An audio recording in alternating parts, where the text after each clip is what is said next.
problema è che la società ha delle esigenze. Quando noi parliamo di manutenzione del territorio, di assetto idrogeologico del paese, quello che potrebbe valere 400 miliardi di euro in un piano ragionevole con alcuni milioni di occupati aggiuntivi, non è che stiamo parlando di un optional, una cosa la facciamo, non la facciamo, ci sono le risorse, non ci sono le risorse, è una necessità perché sennò il paese va a pezzi. Qualcuno le risponderebbe, sono dei bisogni ma i soldi tanto non li avremmo. Appunto, i soldi invece li abbiamo perché lo Stato italiano ha la sua sovranità monetaria, non può stampare euro perché ci siamo impegnati a non stampare euro, ma può stampare biglietti di Stato e pagarci i giovani che vengono assunti, magari laureati, così non devono più emigrare e danno una mano al paese. E siccome questa è moneta sovrana, è moneta non a debito, ha lo stesso segno algebrico delle tasse, quindi se io ho una certa spesa pubblica che è maggiore delle tasse, aggiungendo alle tasse questi biglietti ho un pareggio di bilancio. Mi perdoni, ci faccia capire bene, lei certo. Sta evocando il ritorno di una lira. No, molto di più, perché anche la lira ha avuto negli ultimi tempi due fasi, quella precedente all'euro, cioè che circolava, poi è scomparsa, e quella precedente al 1981, quando la Banca d'Italia stampava le lire, ma erano a debito, stampava le lire per comprare i titoli che il mercato non assorbiva perché il tasso di interesse era troppo basso e allora bisognava aiutare lo Stato. Dopo il 1981 si è fatto il divorzio, questo non ha più funzionato. Quindi oggi che cosa ma quella moneta, quelle lire erano sempre col segno negativo, quindi andavano a fare debito e quindi non risolvevano il problema del disavanzo, risolvevano il problema del fabbisogno. E oggi invece questa cosa farebbe? Quella che dico io invece avrebbe lo stesso segno algebrico delle tasse e quindi praticamente eviterebbe il disavanzo. Perfetto. La seguiremo su questo, cercheremo di approfondire ulteriormente. Se non mi vedete vuol dire che ho fatto la stessa fine di Kennedy, di Jefferson, di Moro. Speriamo di no, anche perché questo evocherebbe più che altro un complotto dall'estero, dal fuori. Ma insomma, anche in Italia non scherziamo. Grazie.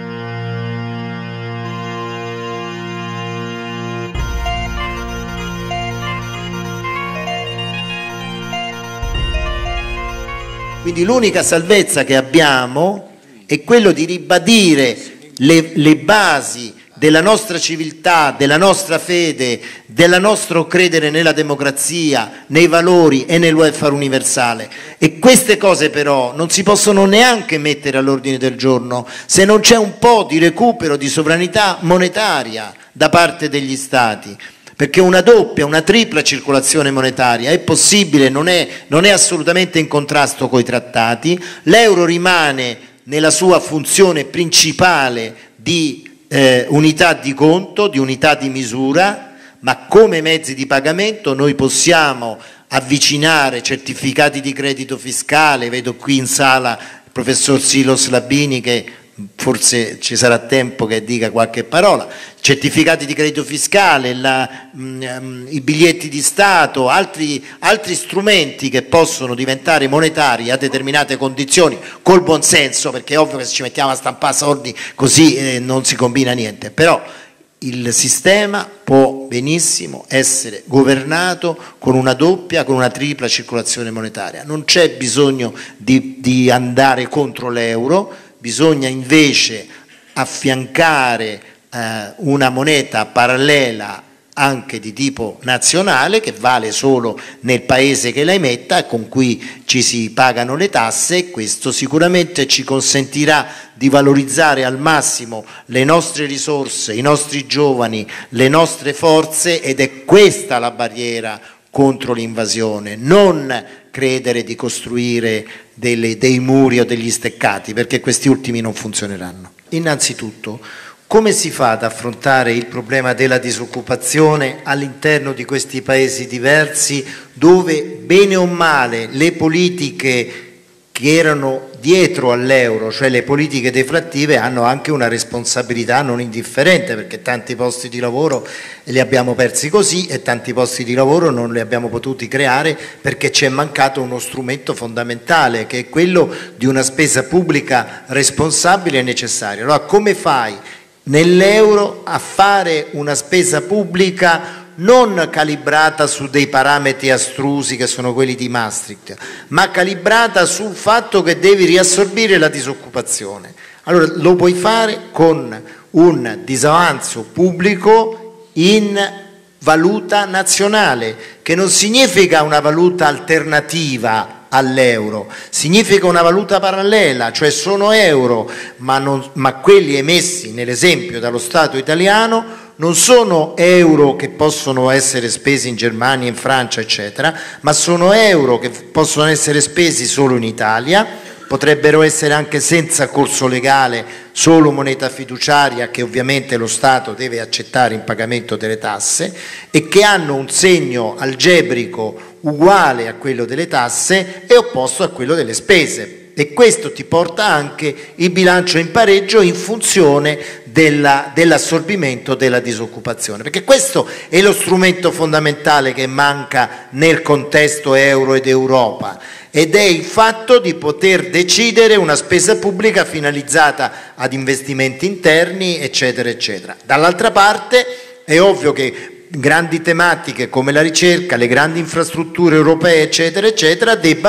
possano essere comuni. Se noi accettiamo questo passaggio, poi ce n'è un altro di natura finanziaria che riguarda i debiti pubblici. La BCE deve accompagnare uno sforzo di ciascun paese verso il ritorno a debiti pubblici che siano delle partite di giro all'interno dei singoli paesi, che servano cioè per drenare il risparmio in eccesso all'interno di ciascun paese, perché il debito pubblico nasce e deve continuare ad essere un patto fra diciamo le classi benestanti e le pubbliche amministrazioni che dicono: non ti aumento le tasse, ho bisogno di soldi ma non ti aumento le tasse, se tu me li presti, me li dai, io ti do anche un interesse e però poi te li restituirò, con le tasse me li prendo e me li tengo, con il debito pubblico me li prendo e te li ridò.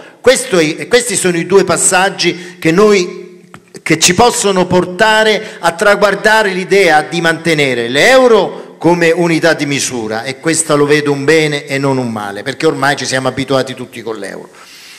Avere gli euro nazionali che servono per assorbire la disoccupazione e per gli investimenti nazionali, avere l'euro internazionale per i grandi progetti di convergenza, appunto di convergenza europea, e riportare i debiti pubblici ad essere non uno strumento finanziario erga omnes, ma una partita di giro all'interno di ciascun paese. E questo forse potrebbe addirittura convincere la Germania, che non ce li mette lei, perché purtroppo anche tutta sta propaganda che viene fatta in Germania e dintorni e che poi noi sperperiamo e sperpereremo ancora di più in caso di magnanimità nella spesa pubblica europea, le risorse che sono soprattutto loro, perché sono soprattutto loro che credono di produrre da soli. Secondo me, prima di tutto bisogna cominciare a entrare nell'ordine di idee di un grande cambiamento di paradigma. Finora abbiamo parlato di lavoro, di occupazione, di crescita. In realtà d'ora in poi dovremmo cercare di parlare di piena soddisfazione dei bisogni della società, che sono bisogni di cura dell'ambiente, delle persone, degli anziani, di manutenzione, di recupero del patrimonio artistico, archeologico, naturale e anche immobiliare esistente.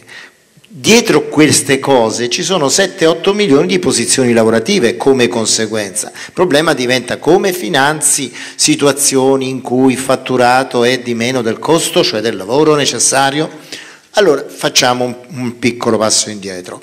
Nel comparto manifatturiero, che è quello nell'ambito dell'economia reale tra più alta redditività insieme con i servizi ad alto valore aggiunto, servizi alle imprese, eccetera, eccetera, ci saranno sempre meno addetti, ci sarà un aumento continuo di produttività e sempre meno addetti, ma anche sempre più investimenti. Questo ripone il problema del saggio del profitto e di chi poi farà questi investimenti se i profitti non saranno sufficienti a remunerare adeguatamente questi investimenti. Quindi anche l'industria 4.0, la robotica, eccetera, incontrerà questo problema, ma comunque si ridurrà nei comparti più redditizi e manifatturieri, diciamo, della produzione di beni materiali, si ridurrà l'occupazione. Nel settore primario il fenomeno importante è che noi smetteremo di parlare di biologico, di biodinamico e dintorni. Quello sarà produzione naturale, verranno proibite tutte quelle attività produttive piene di sostanze tossiche e via dicendo. Terzo, la salute va sottratta alla logica del profitto, non funziona. Adesso io non voglio entrare nel merito di cose che adesso cominceremo a stracciarci le vesti, altro che la moneta, ma tutta una serie di problematiche che riguardano questo aspetto. Ci dobbiamo porre il problema che la salute deve essere l'obiettivo, non può essere il profitto, perché c'è un conflitto fra le due cose e lo vediamo con le case farmaceutiche, non solo, in tutti i momenti, e non entro nel merito perché sennò adesso ci mettiamo a parlare di vaccini, diventiamo tutti matti. Fra l'altro io non sono competente, ma ho delle idee ciò nonostante, per carità, accenno solamente. E infine il comparto dei beni immateriali, che intendo tutto ciò che è espressione di creatività, di arte, eccetera. Ora, se si riduce il lavoro e quindi anche la giornata lavorativa, è ovvio che il futuro occupazionale, produttivo ed espressivo sarà nelle attività, diciamo così, legate al tempo libero. Perciò bisognerà anche che i redditi abbiano un certo sostegno, perché io lavoro poco, guadagno poco, non vado manco al cinema, non vado manco a teatro, eccetera. Quindi questi sono i problemi da risolvere, voglio dire, ecco, questo intendevo. Però sicuramente le società verso le quali andiamo, nella migliore delle ipotesi, perché poi possiamo fare ipotesi di tipo catastrofico, ma adesso facciamo ipotesi buone, nella migliore delle ipotesi anche la società europea deve affrontare questo tipo di cambiamenti anche tra i vari comparti produttivi. Allora, si è parlato di questa doppia moneta, proverò adesso a spiegare un momento di che cosa si tratta, anche perché insomma si può creare confusione. Diciamo che comunque tutti i partiti, ad eccezione del PD, hanno preso in considerazione la possibilità di una doppia circolazione monetaria, una moneta complementare all'euro a circolazione interna, quindi senza uscire dall'euro, perché l'uscita dall'euro non è realistica, non conviene, potrebbe provocare una crisi finanziaria di proporzioni planetarie, cioè altro che Lehman Brothers del 2008. Cioè, quindi il discorso dell'uscita dall'euro è un discorso che non è proprio percorribile, non ci conviene, quindi noi dobbiamo stare all'interno dell'euro, rimanere dentro l'euro, però aspettare adesso un cambio di rotta da parte, diciamo, dell'Europa, dell'Eurozona e in particolare poi della Germania, perché la Germania, diciamo, è il paese egemone, e specialmente alla luce di queste ultime elezioni in Germania, dove comunque la destra, diciamo, ha avuto un risultato molto consistente, quindi è possibile che le politiche di austerità continui quindi questa situazione di lento affondamento, perché la Banca Centrale Europea da una parte ha evitato il crollo dell'euro, ma dall'altra da sola non è in grado di rimettere in moto un ciclo di crescita e di dare una spinta veramente forte alla ripresa dell'economia. Quindi noi rischiamo di continuare a galleggiare così, andando avanti senza delle prospettive veramente di ripresa molto forti, e questo è pericoloso anche alla luce dei fenomeni migratori, della disoccupazione, del fatto che comunque qui continuano ad arrivare immigrati. Il problema pure è queste persone, se stanno qua in Italia, devono lavorare, ma devono lavorare, però prima c'è il problema dei disoccupati italiani, perché questi immigrati effettivamente esercitano anche una spinta al ribasso sui salari italiani, quindi questo qui è un problema che va affrontato immediatamente, perché qui è anche una questione di tempi, cioè noi dobbiamo lavorare per costruire un'Europa diciamo più avanzata e più solidale, ma dall'altra parte noi dobbiamo intervenire in tempi brevi. Allora questa moneta fiscale su cui con un gruppo di amici e di colleghi stiamo lavorando da anni, che cos'è? In realtà non è una moneta, tanto per iniziare a spiegare bene, cioè l'euro rimane la moneta a corso legale, cioè che diciamo deve essere accettata obbligatoriamente. Questa moneta fiscale sono titoli pubblici, esattamente come i BOT e i BTP, sono titoli però fiscali, cioè il cui controvalore monetario è garantito dalla possibilità di pagare le tasse, cioè in sostanza sono sconti fiscali a scadenza che danno il diritto a pagare meno tasse, quindi diciamo un pezzo di carta che ha un controvalore monetario sicuro, quindi chi alla fine se lo ritrova in tasca avrà il diritto, avrà la possibilità di pagare meno tasse, perché una moneta è tale nel momento in cui dà la possibilità di pagare le tasse, quindi anche se non è una moneta legale, però poi se lo Stato si impegna ad accettare questo titolo fiscale per il pagamento delle tasse, a quel punto diciamo, si può creare un ampio sistema di accettazione, perché in realtà la moneta è tale nel momento in cui viene accettata ad ampia scala da tutto il sistema economico, quindi noi avremmo la possibilità di immettere diciamo, un potere d'acquisto addizionale nell'economia, evitando di ricorrere all'indebitamento sui mercati finanziari, cioè evitando di vendere titoli pubblici come i BOT e BTP per prendere euro, perché noi oggi che cosa facciamo? Cioè vendiamo titoli pubblici, prendiamo euro per finanziare la spesa. In questo modo noi diciamo, ci sottraiamo al ricatto dei mercati finanziari, cioè possiamo immettere nell'economia un potere d'acquisto sicuro, perché questi titoli hanno un valore sicuro e quindi questi titoli possono funzionare come moneta, ma l'accettazione è su base volontaria, cioè quindi l'euro rimane la moneta legale, a corso legale, quindi noi rimaniamo all'interno dell'euro e in questo modo qui diciamo, noi abbiamo trovato un sistema per cui abbiamo immaginato sconti fiscali a scadenza di 2 anni, cioè si possono usare dopo 2 anni dall'emissione per pagare meno tasse, questo per diciamo, ritardare l'impatto sul bilancio pubblico, perché in questo modo noi guadagniamo tempo, immettiamo potere d'acquisto, creiamo potere d'acquisto per finanziare i consumi, gli investimenti pubblici e l'impatto sul bilancio diciamo, è ritardato di 2 anni. Questo qui è un sistema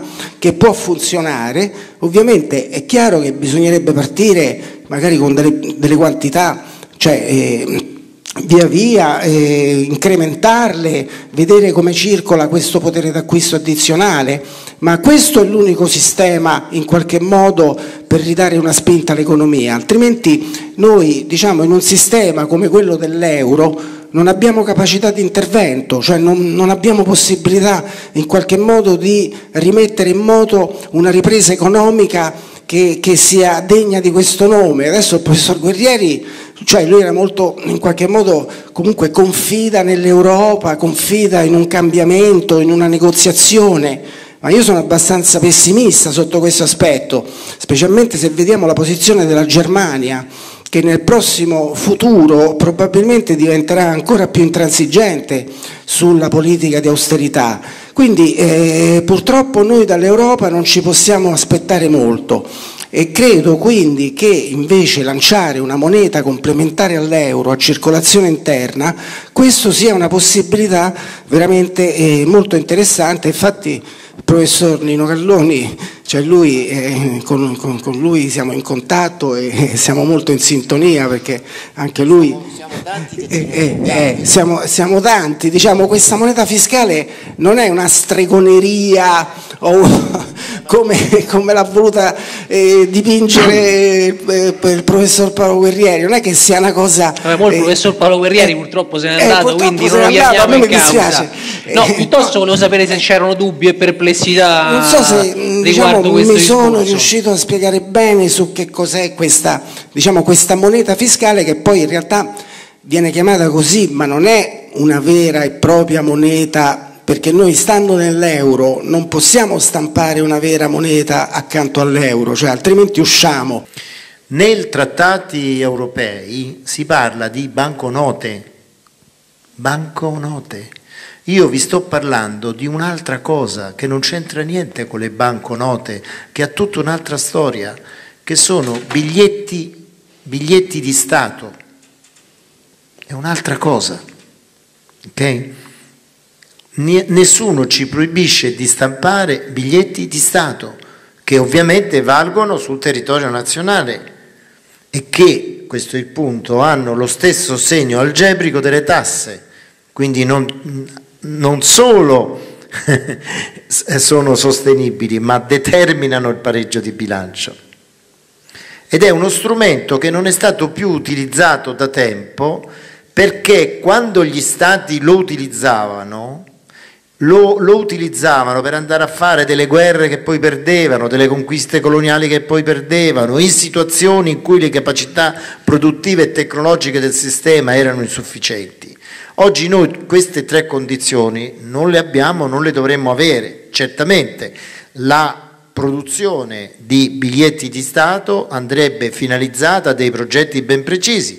Per esempio, faccio questo esempio, sapete qual è la maggiore differenza fra l'Italia e gli altri paesi della cosiddetta Unione Europea? Che noi abbiamo solo il 5% di dipendenti pubblici sul totale della popolazione, mentre gli altri hanno il 10%. Noi abbiamo la metà dei dipendenti pubblici. Allora, se i francesi sono tanto bravi, se i tedeschi sono tanto bravi, se gli inglesi sono tanto bravi e i nostri dipendenti pubblici sono così disperati, è perché sono troppo pochi. Lasciamo perdere quei 30.000 che è l'1% furbetti che non vanno a lavorare, eccetera, eccetera. Ma pensiamo all'altro 99% che teoricamente dovrebbero fare lo stesso lavoro, avere la stesse performance, gli stessi risultati dei francesi, dei tedeschi o degli inglesi, che sono il doppio. Noi abbiamo bisogno di professori, abbiamo bisogno di bidelli, abbiamo bisogno di infermieri, abbiamo bisogno di operatori in vari comparti. Pensate tutto il comparto della giustizia, che è frenato non tanto dalla problematica dei magistrati, ma negli uffici giudiziari non ci sono gli impiegati, non c'è uno che ti fa una fotocopia o ti risponde a una cosa. È allucinante. Ma lo sapete, l'assunzione di 1 milione di giovani laureati, perché poi lo Stato e le pubbliche amministrazioni sono state quelle che assorbivano il maggior numero di laureati, no? Per il tipo di lavoro che si deve fare nelle amministrazioni. E che vi pare un caso che noi abbiamo il più alto tasso di immigrazione di giovani laureati all'estero? Ma è logico, perché il turnover è bloccato. L'età media del lavoro pubblico in Italia è 58 anni. È allucinante. Queste sono le cose che si devono affrontare. E noi dovremmo far laureare molti più giovani, ma poi assumerli. Che li facciamo laureare ci sobbarchiamo il costo della formazione della laurea per poi mandarli in Francia, in Inghilterra, in Germania, perché non siamo capaci di capire l'ABC dell'economia? Questo mi sembra allucinante. E lo sapete, l'assunzione di 1 milione di giovani neolaureati in base a corsi, concorsi o qualunque altra tecnica, 1 milione, quanto ci costa? Quanto ci costerebbe? 25 miliardi di euro. È una sciocchezza per un paese come l'Italia, col PIL che abbiamo, con la spesa pubblica che abbiamo. 25 miliardi è, l'avete sentito dire, la finanziaria quest'anno 25, 30, 15. Era quello che produceva ai tempi d'oro l'INPDAP o l'INPS per ripianare il bilancio pubblico. Adesso stanno in disavanzo, in tracollo, e vabbè, lasciamo perdere. Perché? Perché non c'è stato il turnover, perché una volta l'INPDAP dava 9-10 miliardi all'anno allo Stato di avanzo, quando poi non sono stati più assunti dipendenti pubblici. È ovvio, quelli che andavano in pensione, ma non c'erano i giovani assunti che pagassero i versamenti, e l'INPDAP è andato in rosso fino al punto che è stato assorbito dall'INPS. L'INPS è uguale, perché a parte i i parasubordinati che sono in alto attivo, a parte i lavoratori dipendenti in senso stretto che pure sono in attivo, e tutte le altre categorie sono in disavanzo. Ma perché i dirigenti sono in disavanzo? Perché si sono chiuse le partecipazioni statali, abbiamo perso quel famoso 80% che dicevo prima, e quindi ai vecchi dirigenti si danno pensioni anche generose e i nuovi dirigenti non vengono assunti, e quindi anche l'INPDAI, che era l'ente di previdenza dei dirigenti, è andato dentro l'INPS, tutto dentro l'INPS, adesso è tutto dentro l'INPS, e pure l'INPS è in difficoltà, non è più in avanzo. Ma perché? Perché manca l'occupazione.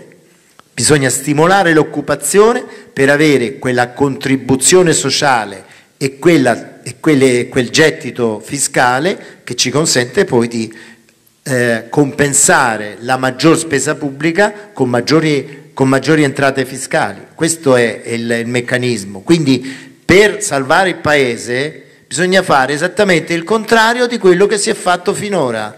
Dobbiamo spendere, fare crescere il Paese, creare più occupazione, sostegno ai salari e ai redditi, e vedrete che arriveranno sia le tasse giuste per riportare il bilancio in condizioni di maggiore sostenibilità, ci sarà meno bisogno di vendere i titoli del debito pubblico. Quindi il concetto fondamentale è che dobbiamo fare il contrario di quello che è stato fatto finora, se vogliamo uscirne vivi, se vogliamo assicurare sopravvivenza al di fuori dell'euro, come dice il chiarissimo del convegno. Un'ultima domanda però volevo farle, siccome ho visto che anche voi due siete contrari a priori all'uscita dall'euro. No, un momento, la mia posizione non è la stessa di Stefano, convergiamo di fatto, però la mia analisi è che secondo me dall'euro si potrebbe uscire benissimo, facilmente e senza grandi conseguenze, però se questa cosa non si riesce a farla capire al popolo italiano e la maggioranza degli italiani vuole rimanere nell'euro, teniamocelo, voglio dire, cerchiamo delle strade alternative. Io volevo dire, lo dico perché quello che succederebbe tecnicamente nella ridenominazione di crediti, debiti, cosa succederebbe ai redditi e alle esportazioni.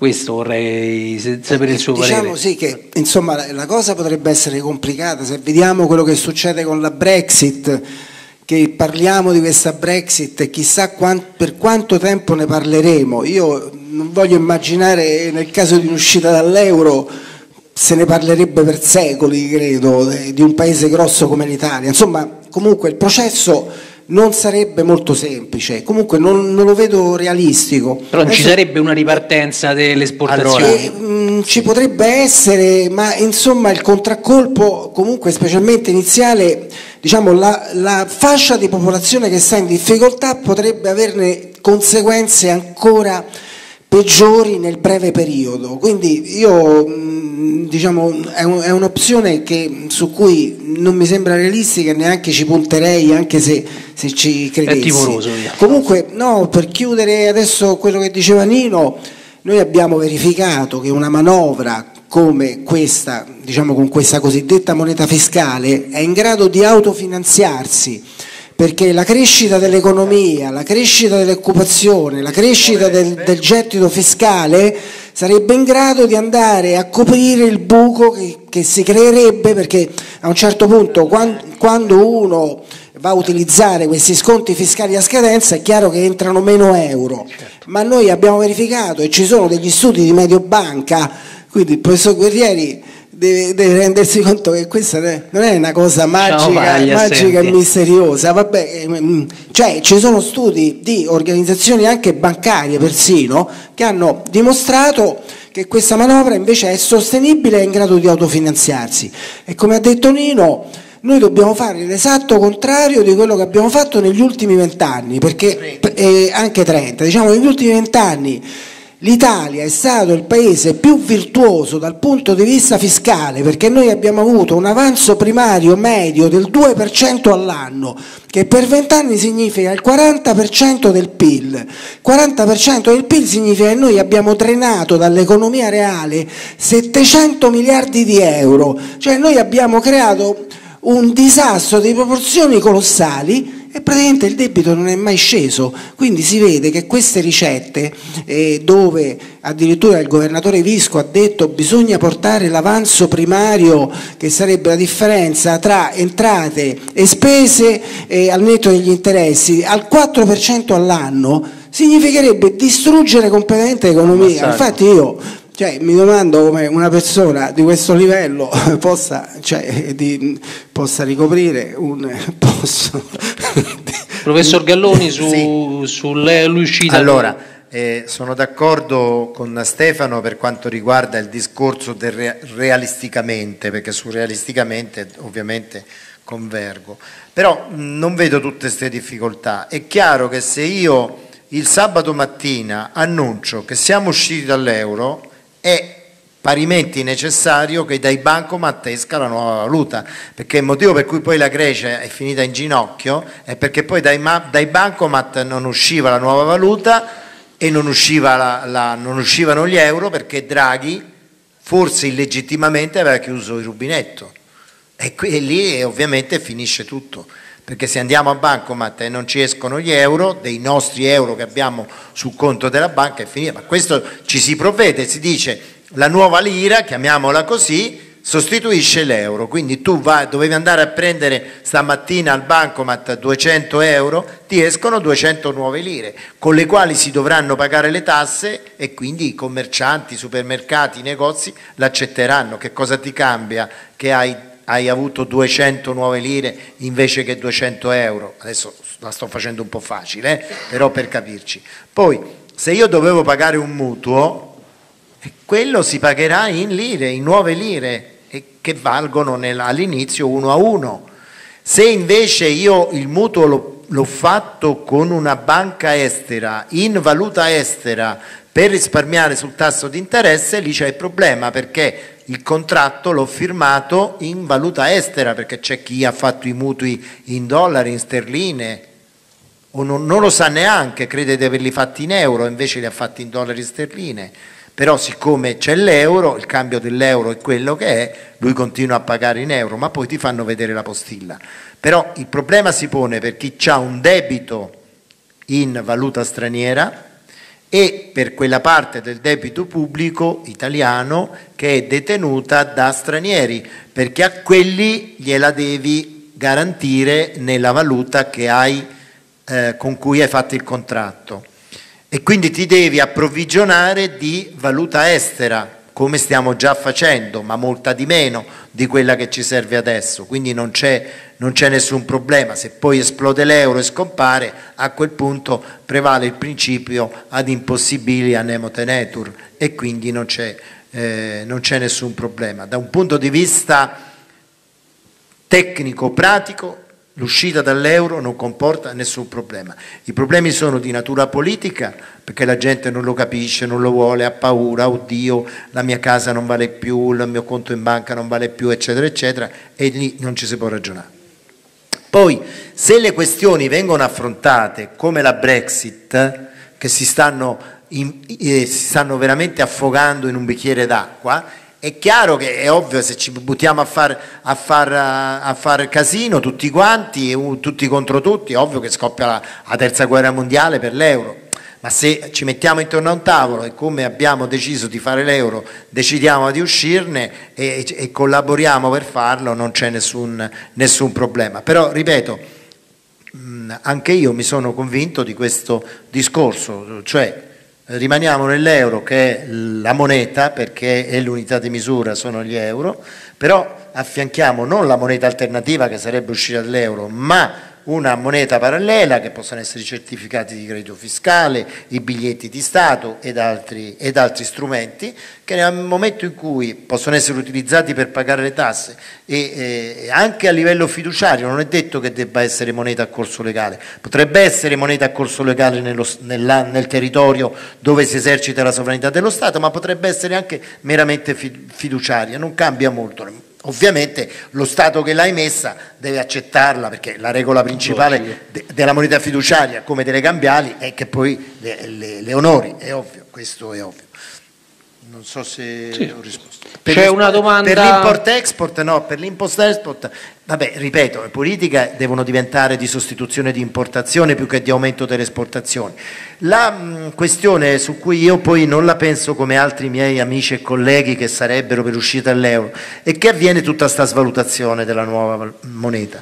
Ma se l'euro è stato introdotto proprio per impedire all'Italia, principalmente all'Italia, di svalutare e quindi di avere una propria valuta, perché nel momento in cui ci tornasse, che non ce la fanno ritornare, ma se ci tornasse dovrebbero fargliela svalutare? Al contrario, se ha circolazione solo nazionale, il cambio è quello definito all'inizio, che per semplicità sarà 1-1 e tale rimane.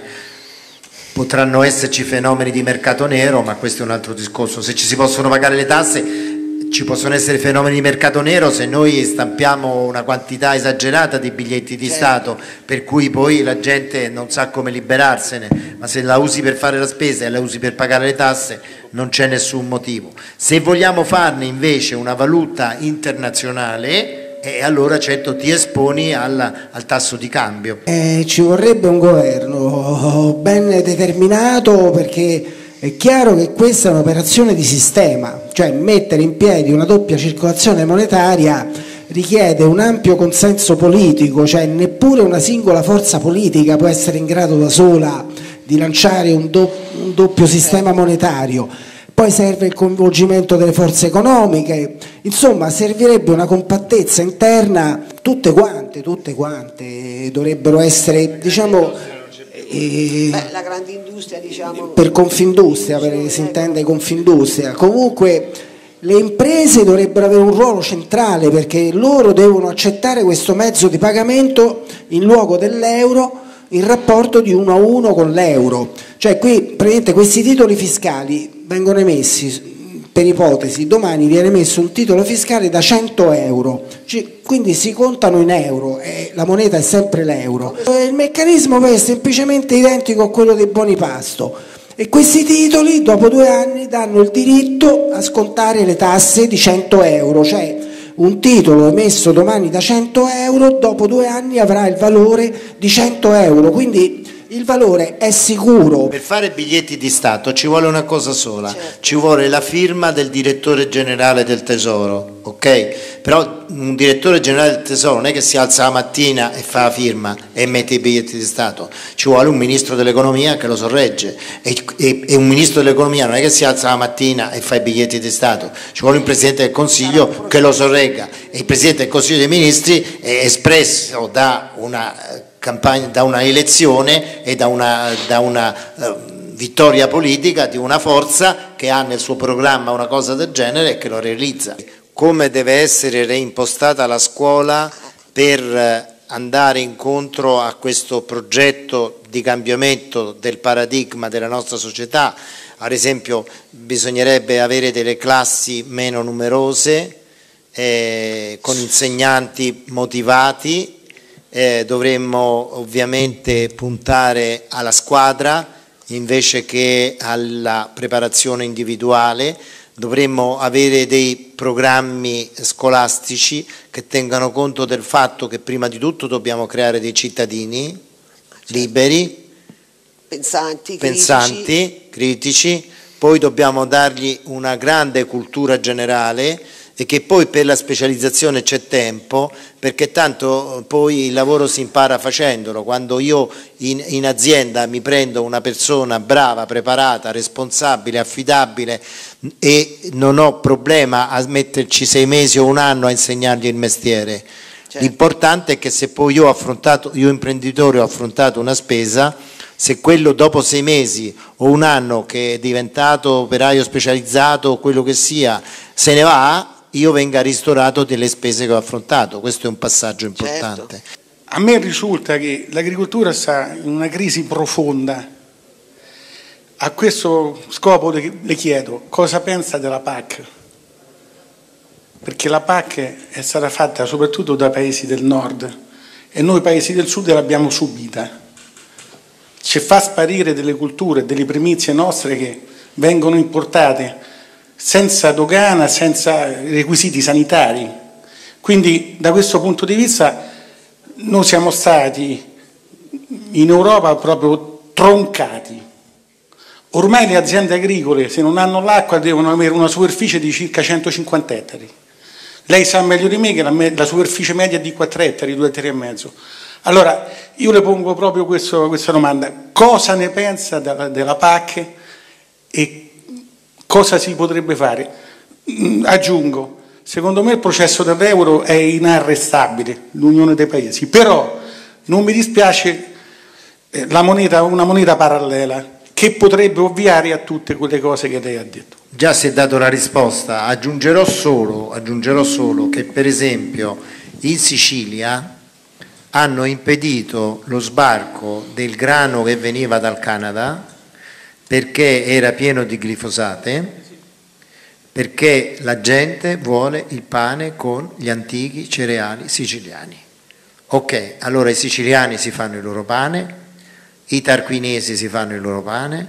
Ma non ci si riesce. No, ci si deve riuscire perché anche è il mercato, sono i consumatori poi che vanno a chiedere il pane, quello buono, quello che non fa male, quello che non crea la celiachia, perché la celiachia ce l'hanno fatta venire con la manipolazione genetica del senatore Cappelli, mica c'era prima, e quello è stato perché si sono pasticciati due amminoacidi. Se il celiaco mangia pane che non ha avuto la manipolazione genetica o la pasta fatta con i cereali antichi, non gli viene nessuna celiachia. Quindi questa è la via maestra. Certo, ci vuole informazione, ci vuole decisione, eccetera, ma noi dobbiamo riappropriarci della nostra sovranità, che non è solo monetaria o politica, è anche alimentare. Certo, ma per questo ci vuole la moneta parallela, perché è ovvio che se una pagnotta di pane che non fa bene costa €1 e quello buono ne costa 5, chi ha 5 euro per comprare il pane lo fa, chi non ha i 5 euro compra quella da 1. Ma se io faccio circolare la moneta locale che può comprare il pane che costava 5 euro e costa 5 monete locali, e io ho in tasca le 5 monete locali, non spenderò l'euro, spenderò le monete locali e comprerò l'unico pane possibile, che è quello del territorio, perché quell'altro lo devo pagare in moneta internazionale, cioè in euro, chiaro? E quindi questo è il passaggio, uno dei passaggi fondamentali del discorso che riguarda l'agricoltura. Lei va a comprare un maglioncino che costa 80 euro, ok? Di questi 80 euro il 22% è IVA, giusto? Di questi 80 euro il 22% è IVA. Il commerciante pagherà, prende 80 euro da lei di certificato di credito fiscale e paga 22 euro e versa i suoi 22 euro. Qual è il problema? Lui comunque ha fatto il suo guadagno, eccetera, perché poi comunque il suo guadagno è sempre netto, no? Mica che il commerciante incassa l'IVA, ma l'IVA comunque la versa, no? Dovrà pagare anche l'IRPEF però il commerciante. Quello che c'entra, fa parte del guadagno. Se nell'ambito del fatturato i suoi costi sono stati inferiori, come gli auguro, pagherà le tasse normalmente. Oggi le pagherà in euro, domani le pagherà con certificati di credito fiscale, non c'è nessun problema. Diciamo poi che la cosa importante è che comunque chi si ritrova in tasca questa moneta fiscale, questo titolo, prima di usarlo per scontare le tasse a sua volta, cioè il commerciante può andare lui a comprarsi un'altra cosa evitando di pagare in euro, cioè quindi si ritrova comunque, diciamo, un di più che non avrebbe avuto. In questo momento la nostra sovranità esiste oppure le chiavi del forziere ce l'ha Mario Draghi?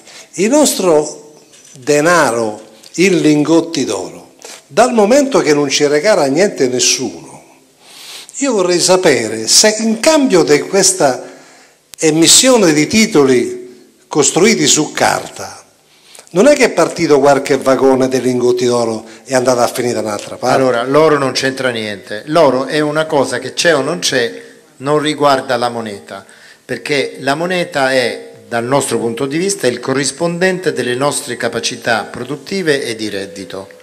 Quindi anche se Draghi sottrae tutti gli euro, anche se buttano a mare tutto l'oro della Banca d'Italia, non cambia nulla. La Grecia è caduta su questo, perché bastava che avesse emesso la nuova dracma e si erano salvati. Non l'hanno fatto, non l'hanno previsto, non l'hanno capito. Quando non sono usciti gli euro la gente impazzisce perché non ha l'euro in tasca, ma in realtà non è l'euro che la fa ricca, è la sua capacità di produrre, di vendere, di fare qualche cosa. Uno che fa il giardiniere, i suoi euro ce li ha nella propria capacità. Certamente poi deve trovare che la signora di qua, il signore di là e quell'altro gli dicano mi viene a sistemare il giardino, poi che gli diano 50 euro, che gli diano 50 crediti fiscali o che gli diano 50 kg di pane, non cambia molto. Capito? Questo. Should I go or should I stay? The band had only one more song to play, and then I saw you at the corner of my eye, a little girl alone and so shy. I had the last waltz with you.